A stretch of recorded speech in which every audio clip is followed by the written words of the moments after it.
ऊर्जावान मुख्यमंत्री शुभेंदु अधिकारी जी, केंद्र में मेरे सहयोगी प्रताप राव जाधव जी, अन्य सभी महानुभाव, यहां कोलकाता में जुटे सभी प्रतिभागी,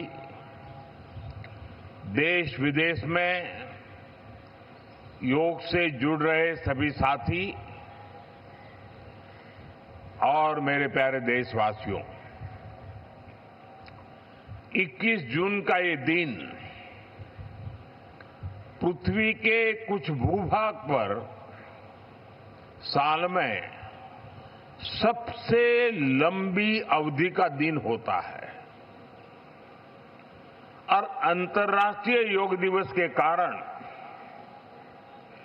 21 जून का ये दिन विश्व के सबसे बड़े सामूहिक उत्सव का दिन भी बन गया है। विश्व के अलग अलग हिस्सों से योग की एक से एक अद्भुत तस्वीरें आ रही हैं। भारत में हिमालय से लेकर हिंद महासागर तक, पूर्वोत्तर और पूरब में बंगाल से लेकर पश्चिम में सौराष्ट्र तक पूरा देश योग की ऊर्जा से, चैतन्य से भरा हुआ नजर आ रहा है। पूरा देश, पूरा विश्व एक दूसरे से जुड़ा हुआ नजर आ रहा है और यही तो योग की ताकत है। योग सबको जोड़ता है, योग सबको साथ लाता है। मैं इस अवसर पर पूरे विश्व को, संपूर्ण मानव समुदाय को अंतर्राष्ट्रीय योग दिवस की बहुत बहुत शुभकामनाएं देता हूं। साथियों, आज योग दिवस पर मैं खास करके पूरे बंगाल में, कोलकाता में यहां बने स्वच्छता के योग के लिए भी कोलकाता वासियों की सराहना करूंगा। ये अद्भुत पहल है, स्वच्छता से स्वागत। स्वच्छता से स्वागत पहल के लिए जिस तरह यहां लगातार श्रम किया गया है, नागरिक कर्तव्य निभाया गया है, वो सभी देशवासियों के लिए आज एक बहुत बड़ी प्रेरणा बन गया है। साथियों, योग दिवस के अवसर पर आज बंगाल में होना बहुत ही विशेष है। बंगाल की ये पवित्र भूमि, जहां भगवान रामकृष्ण परमहंस जैसे सिद्ध संतों ने अवतार लिया,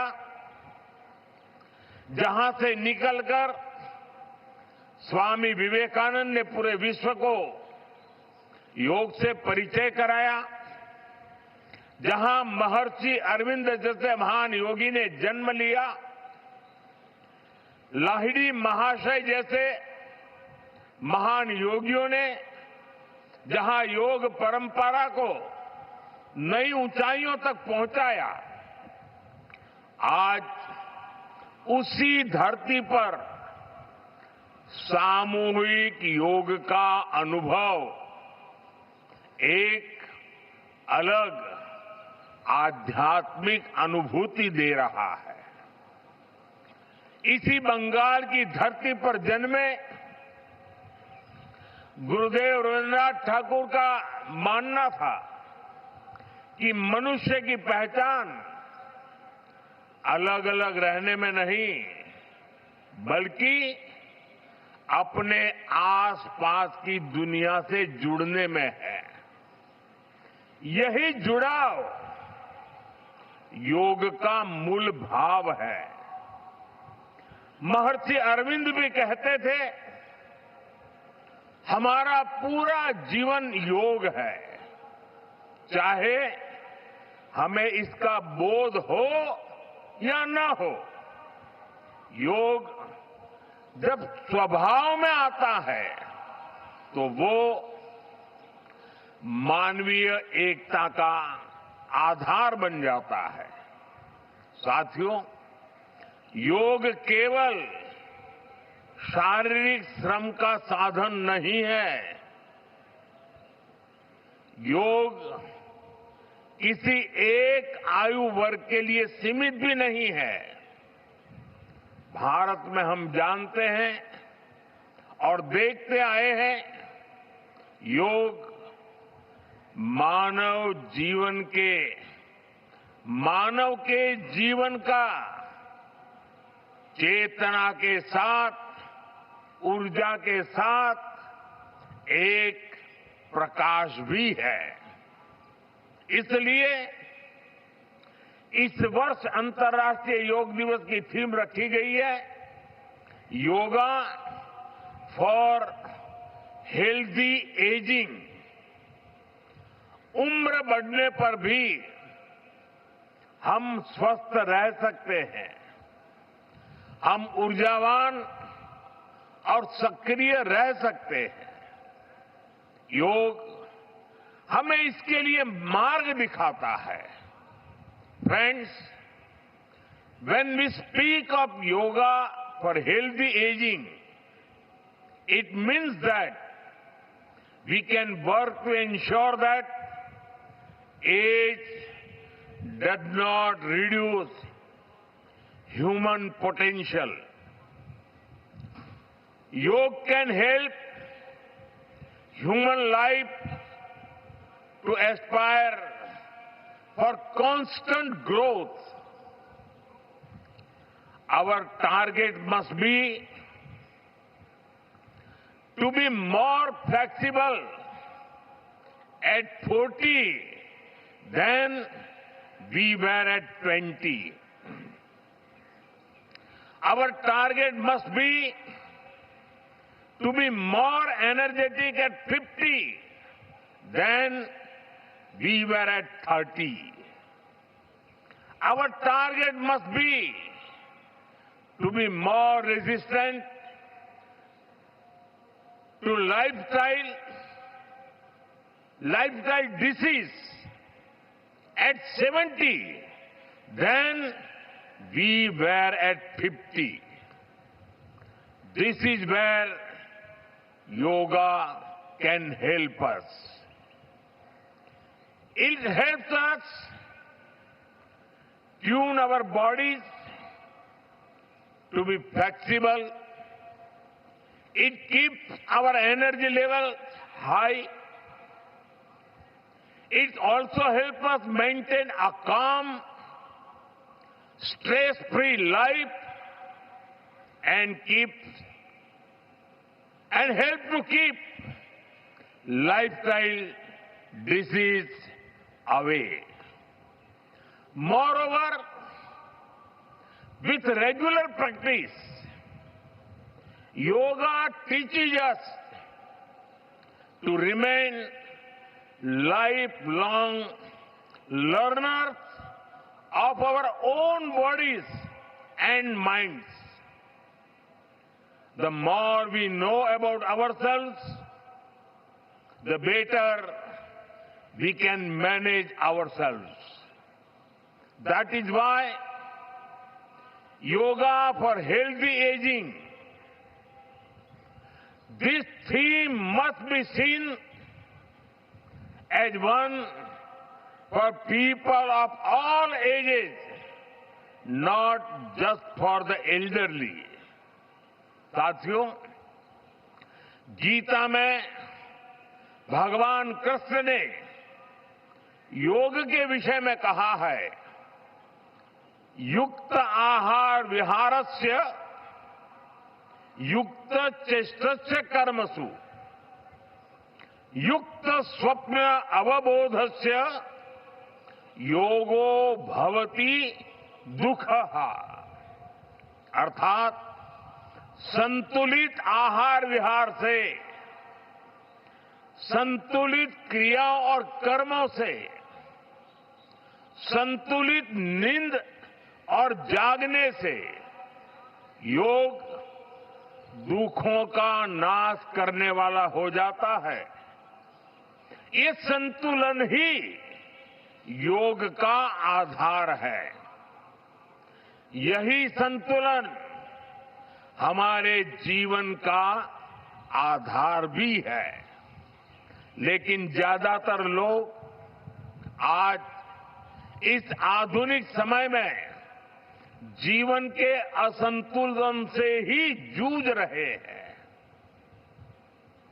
बहुत मशक्कत करनी पड़ रही है उनको। योग हमें जीवन को बैलेंस वे में जीने की कला सिखाता है। योग हमें डूज और डोंट सिखाता है। और जब हम हमारे शरीर को सही ढंग से चलाना सीख लेते हैं तो स्वास्थ्य हमारा स्वभाव बन जाता है। साथियों, योग केवल हमारे शारीरिक स्वास्थ्य पर ही फोकस नहीं करता। योग मानसिक स्वास्थ्य से शारीरिक स्वास्थ्य का मार्ग दिखाता है। इसलिए योग के विषय में युक्त चेष्टस्य कर्मसु कहा गया है। यानी हमें क्या करना चाहिए, क्या नहीं करना चाहिए, इसका बोध। ये बोध हमारे जीवन में शांति का स्रोत तो बनता ही है।